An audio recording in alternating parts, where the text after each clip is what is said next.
Thanks everyone for joining me. I'm Ian Sayers. I'm the 3D scanner product manager at Hawk Ridge.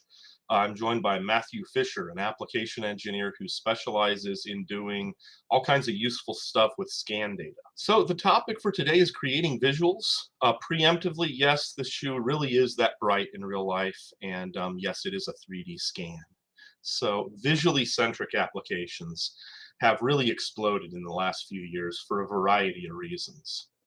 There are a lot of motives to create visuals. One of the more obvious ones is in marketing. So most people here probably engineers, but if you're engineering or manufacturing something, chances are that object will eventually be sold. So there's some marketing aspect to most things that are manufactured. And the expectations for the way we market those things has really moved to a new bar in recent times. If any of you remember buying a pair of shoes on Amazon years ago, you could expect to see a single picture of the shoe. And almost overnight, the ante went way up, and people came to expect to see every view of a shoe. We want to see the bottom and the sides, the grid pattern. We want to see it from overhead and see how foot shaped the toe box is and all that. And again, this developed really quickly to the point that no self-respecting retailer on there would post footwear for sale without them now. And this is now evolving into 3D representations, and before long, people expect to be able to rotate a 3D model while online shopping. This is just one of the many ways that 3D models are altering the present and future of marketing and e-commerce, and just one area where visuals are important.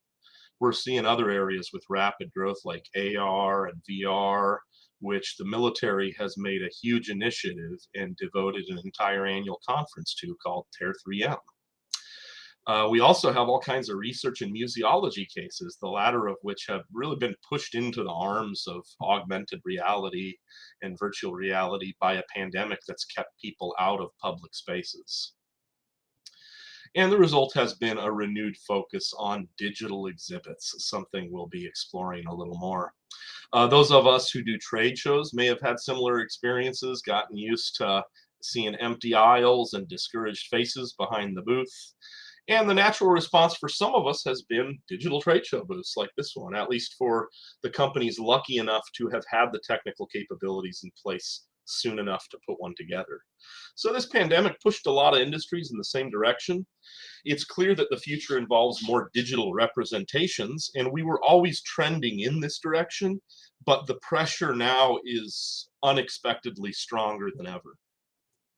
So a quick word about scanners and color. Hawk Ridge provides a lot of different scanning systems from different brands, and some of these are full color and better suited to e-commerce digitization than others. The colors, of obvious importance in these applications we're talking about. And the scans you see here were done with handheld scanners, first of all, and the color is straight out of the scanner. There was no rendering or any kind of secondary process done on them. This is just raw scan data. But with a little quick rendering, we can improve on the color even further and make these scans really photorealistic like you see here. And for those of you who are accustomed to meshes having really limited functionality in tools like SOLIDWORKS, bear in mind this was done directly on the mesh or the scan data. There was no scan to CAD or any intermediate process needed to do this. Making useful visuals doesn't always mean photorealism. This is a scan, for instance, where we just assigned realistic colors to the scan bodies. We didn't bother applying color from the scanner. And with no rendering process, just a simple screenshot of raw scan data with colors applied to make it somewhat realistic.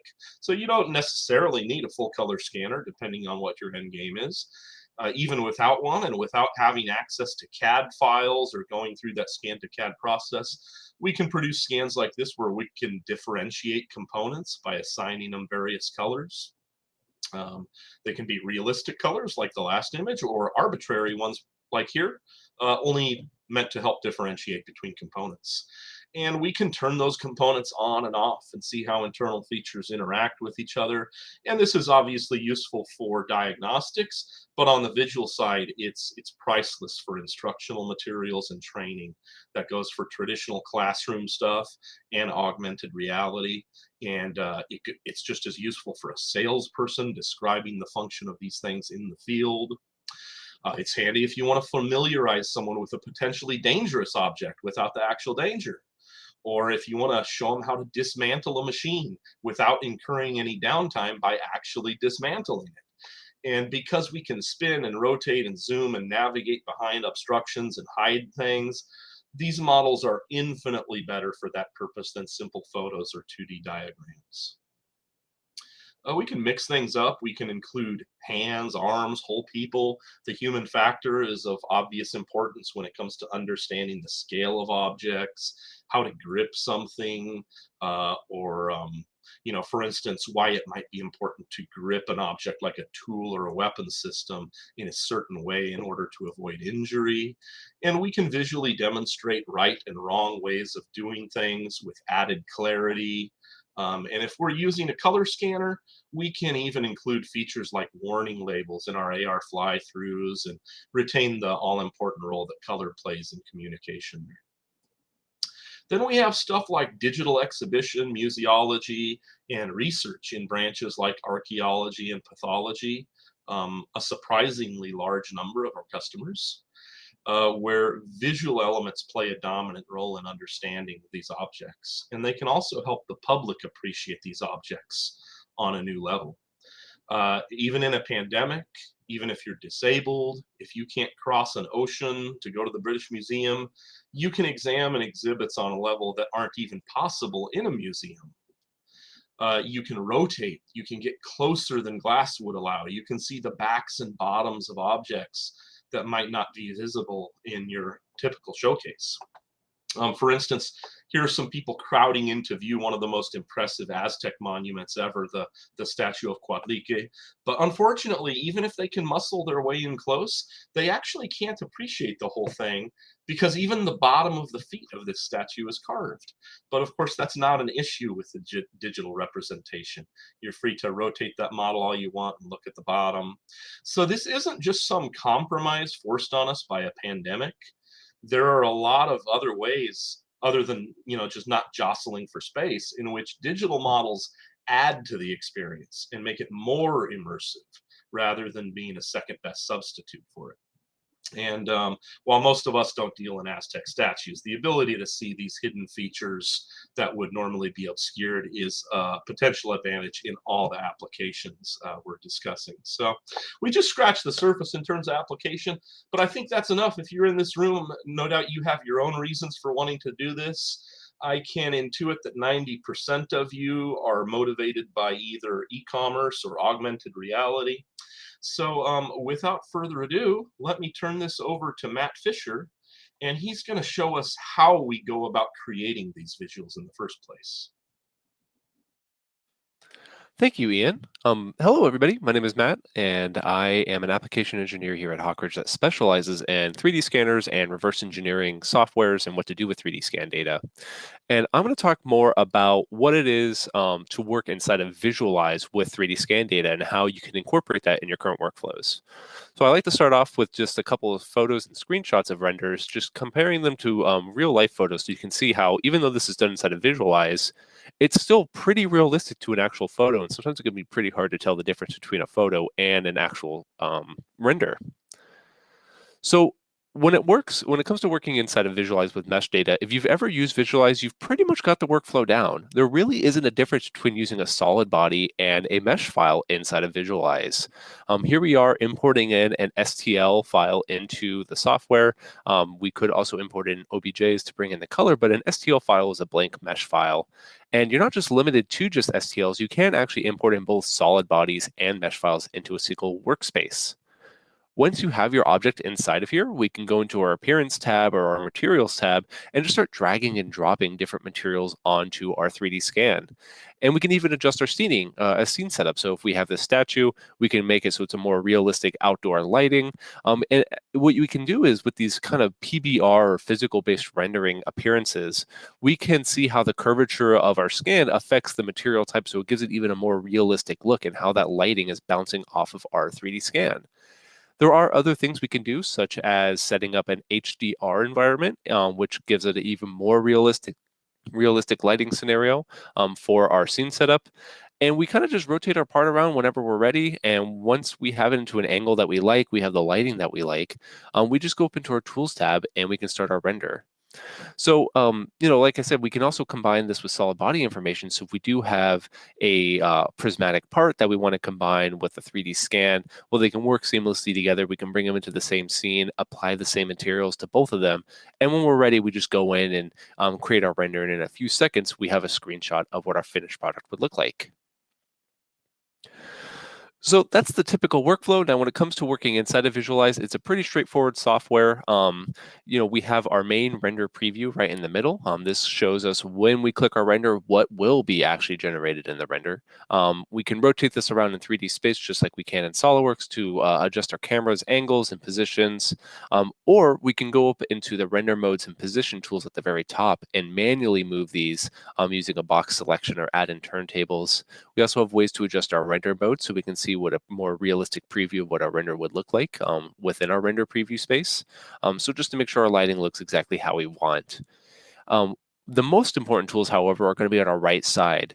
And as mentioned, Visualize has just a single workspace. All of the settings are on the right side, all these different tabs. Our first set is the model set, for example, where we can select on individual components in our workspace. We can adjust the scaling or positions and rotations of our objects right inside of there. What we can also do is go into our materials and appearances tab. So if we want to create a specific type of material or apply it to a different color or see which materials are being generated, we can drag them over and drop them onto our different objects right inside of that materials tab. And then we also have our scene and camera selectors inside of there too. So if we want to adjust that lighting like we did previously, or create new cameras for flybys and different renders, we can do that in there as well. And Visualize does come with a built-in video timeline. So instead of having to export this into a video software, we can actually generate our timeline inside of Visualize and adjust it on the fly. We can actually even create flybys within SOLIDWORKS. If we have a specific part where we know we're going to be rendering around and inputting our scan around, well, we can set up the scene in there and then bring that into Visualize so we can see how everything looks together in a more HDR environment. So that's what we do inside of Visualize and how Visualize works. But what is some of the best uses for Visualize with 3D scans?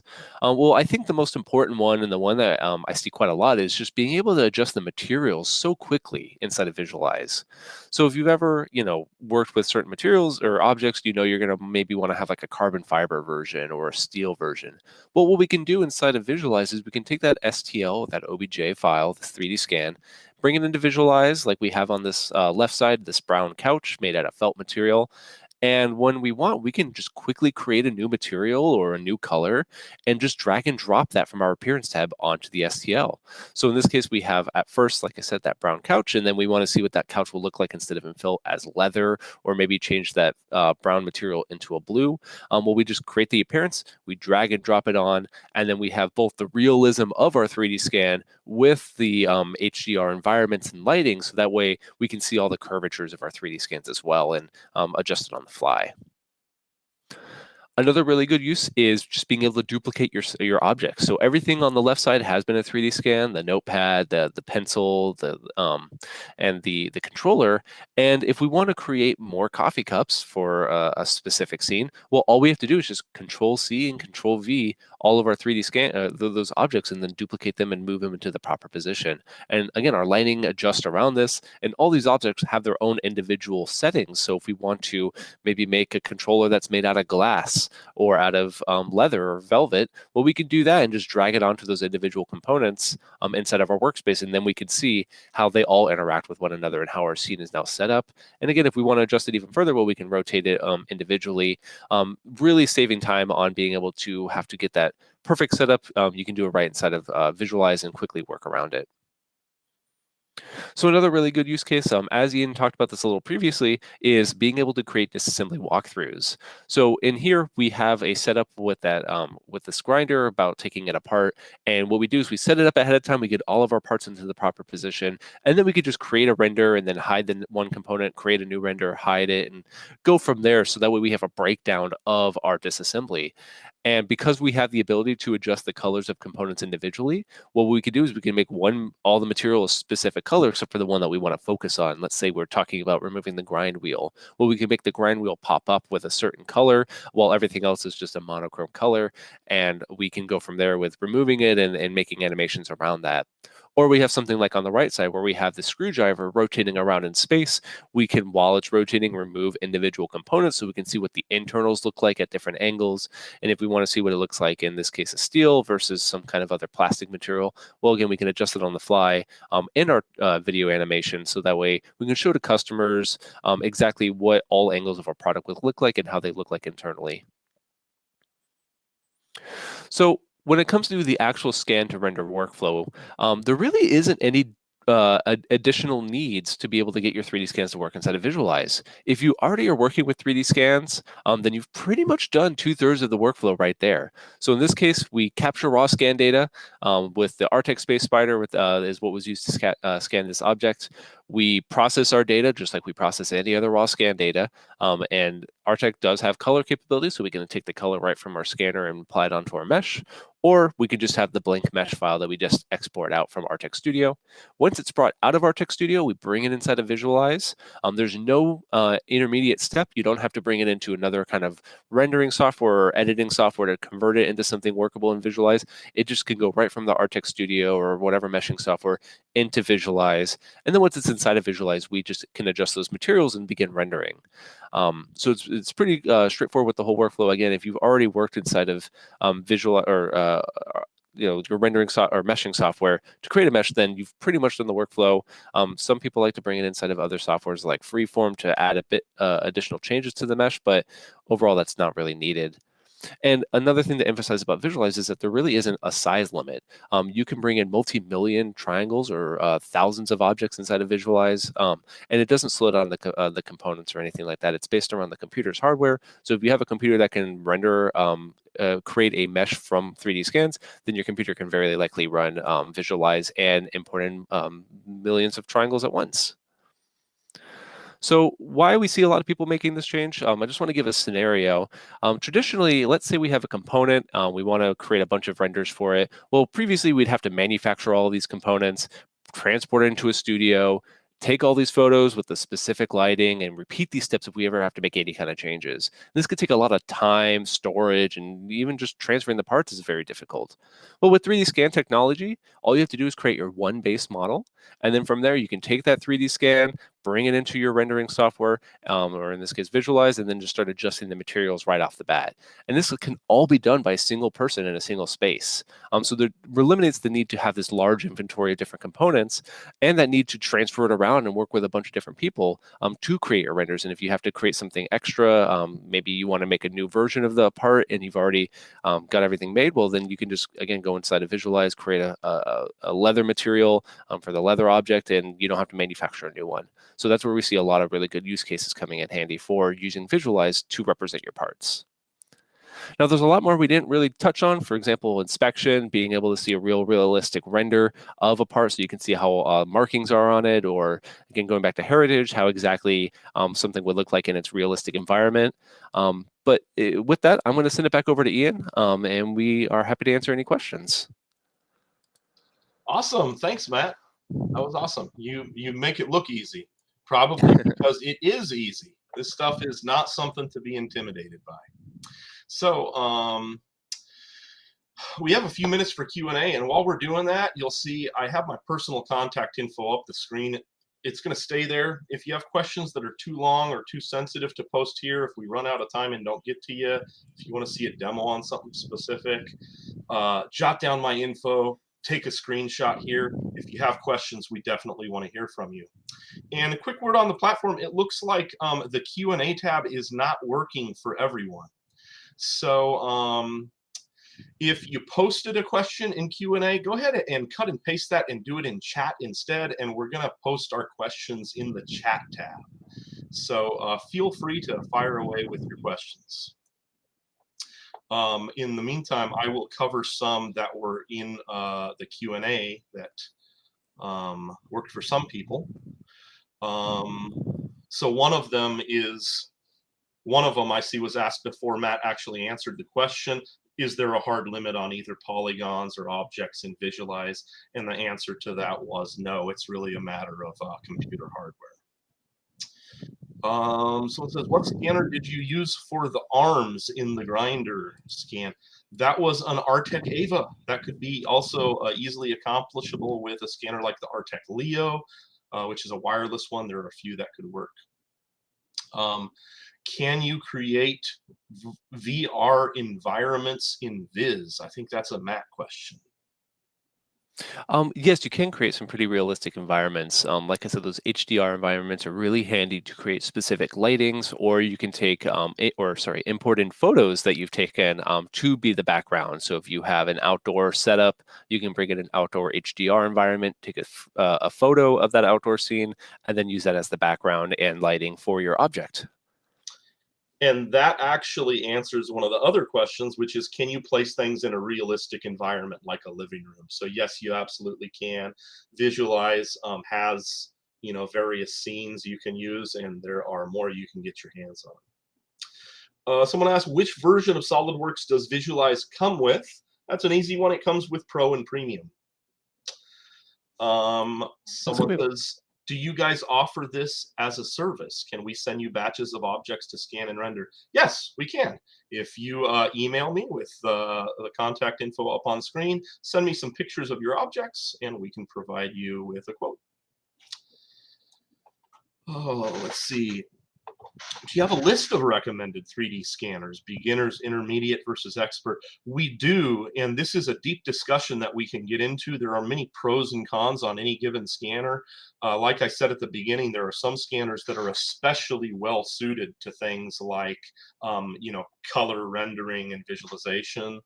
Artec is a very popular choice. Creaform has some popular choices as well, but ultimately it depends on your application, and it depends heavily on the size of the objects and the level of detail you're looking at. So to get deeper into that, shoot me an email, and we can get in a demo and show you some scanners and go over pros and cons of individual scanners. Okay, well, I think that's it. Thanks again very much for joining us.